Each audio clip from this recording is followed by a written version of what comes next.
região metropolitana de São Paulo, final dos anos 1960 e início dos anos 1970. Famílias de várias regiões do país e do próprio estado buscam emprego e moradia na maior capital e motor industrial do Brasil.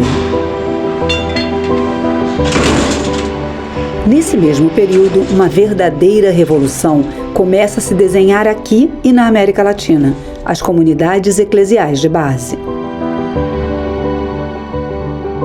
O Encontro dos Fiéis, liderados pelo padre irlandês Jaime Crowell, na cidade de Embu das Artes, era marcado pelas discussões do Evangelho, sempre com o pé no chão, baseado na realidade dos moradores. Ali se discutiam os problemas de acesso à água, luz, transporte, emprego, o custo de vida. O exercício da fé e política foi tão intenso que as demandas por direitos discutidas nas comunidades chegaram à Assembleia Constituinte de 1988. Nós sabíamos que isso era um processo educativo, inclusive porque líamos que a nossa Constituição não garantia os direitos. A Constituição precisava ser reescrita. Nós já tínhamos esta leitura na década de 70 e 80, que nós precisávamos construir uma nova Constituição. E depois nós mesmos, as próprias comunidades, colaboraram muito nisso. Quem explica é Dalila Pedrini, assistente social, que participou ativamente das SEBs do Embu das Artes naquela época. A metodologia era o seguinte: cada comunidade dizia o que queria que entrasse e tinha líderes. Estas ideias vieram para um coletivo maior, que era, digamos, as comunidades da nossa paróquia, que era a Paróquia Todos os Santos, formada, era uma rede de comunidades. Não havia uma matriz e filiais. Não era dessa forma. Era uma rede de comunidades, onde todas eram igualitariamente atendidas. Esta rede de comunidades juntou suas reivindicações e foram juntando com São Paulo em diante. Depois isso se transformou em abaixos assinados. Por exemplo, abaixo assinado pela reforma agrária. Nós éramos uma área urbana, mas nós sabíamos que precisávamos da reforma agrária, porque os imigrantes eram agricultores que vieram para São Paulo. Filhos de agricultores. As pessoas passavam bairro por bairro, casa por casa, recolhendo as assinaturas. E isso foi junto, depois saíram ônibus, inúmeros ônibus de São Paulo para Brasília, e lá a população foi conversando com os deputados constituintes para entregar as reivindicações. A psicóloga Degmar de Moraes, na época, uma jovem estudante que fazia parte das SEBs do Embu, integrou a comitiva.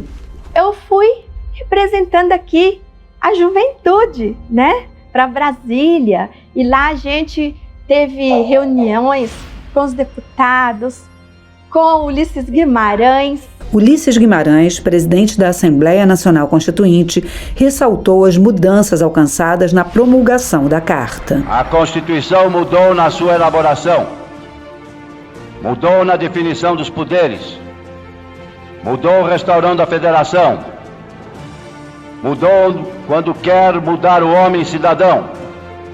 E é só cidadão quem ganha justo e suficiente salário, lê e escreve, mora, tem hospital e remédio, lazer quando descansa. Chegamos, esperamos a Constituição como vigia espera a aurora. A nação nos mandou executar um serviço. Nós o fizemos com amor, aplicação e sem medo. E falando ao Brasil, declaro promulgada o documento da liberdade, da dignidade, da democracia, da justiça social do Brasil. Para a nova Constituição, esses grupos se estruturaram para dizer quais leis a gente quer pôr na Constituinte. Esse movimento constituinte, ele foi super eficiente. Foram milhões de pessoas que ajudaram a escrever esta Constituição. E essa Constituição conseguiu consagrar princípios que a gente tem que saber de cor e salteado. Acabamos de ouvir Irma Passoni, que participou das SEBs e de outros movimentos populares da época. Ela também foi deputada federal constituinte. Essa conquista é nacional, é para todos os brasileiros e vem muito da demanda das mulheres e dos homens e de áreas jurídicas, de associações, de federações que foram construindo essa demanda, assim como construíram a demanda sobre o direito da escola, assim como o direito à terra. Primeiro nós tínhamos parlamentares brasileiros que foram sendo eleitos e mesmo a constituinte que vieram no bojo de organizações sociais com propostas concretas e acompanharam a constituinte e milhões de pessoas foram ao parlamento garantir as suas próprias propostas. Ela nasce da sua reivindicação, percorre anos de lutas concretas e consegue consagrar na lei brasileira a convicção da fé e política que age e a luta da política pelo bem comum.